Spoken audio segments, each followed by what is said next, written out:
asalaamualeykum. waaw kay lii mooy Sénégal.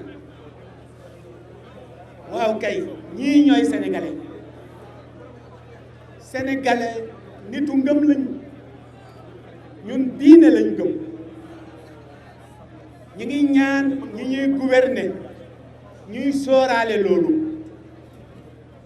bu ñuy tëral ay loi wala ñuy signer ay convention ci biti réew mi nañu sóoraale ne ñun ay nitu ngëm lañ.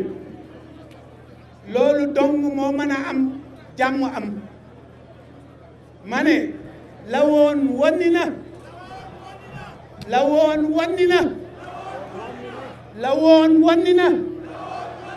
du ñu nangoo tee nekk lu dul way gëm yuy gérer seen réew. ñoo xam ne lu fa bon lu nekk dañ koy xeex génne ko fa. moo tax liñ war a wax mooy ngóor jigéen du fi law.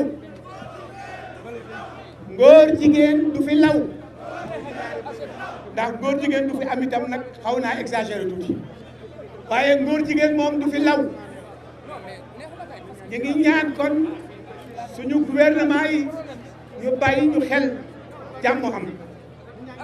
pexe yi jaru ko. li gën a noppale mooy ñu comprendre ñu. nañ ñu comprendre yu yàlla ñun jàmm rek lañ bëgg. dañoo bëgg réew moo xam ne réewum jàmm la. réew mu yiw. réew moo xam ne lu baax rek lañ fay def. bu fay def lu bari tam da koy nëbb. loolu mën naa nekk. loolu mën naa nekk ndax nekk na ci yeneen réew yu Sénégal yi ëpp ay pas-pas. kon daal jërëjëf jëf. jërëjëf jëf. mu jëwu leen pusa bi mu réer. seeni maam nii lañ meloon di bañ lu bon ba la leen ci fekk leen yéen a ngi nii di bañ lu bon te lu leen ci fekk ngeen jël asalaamaaleykum wa rahmatulah.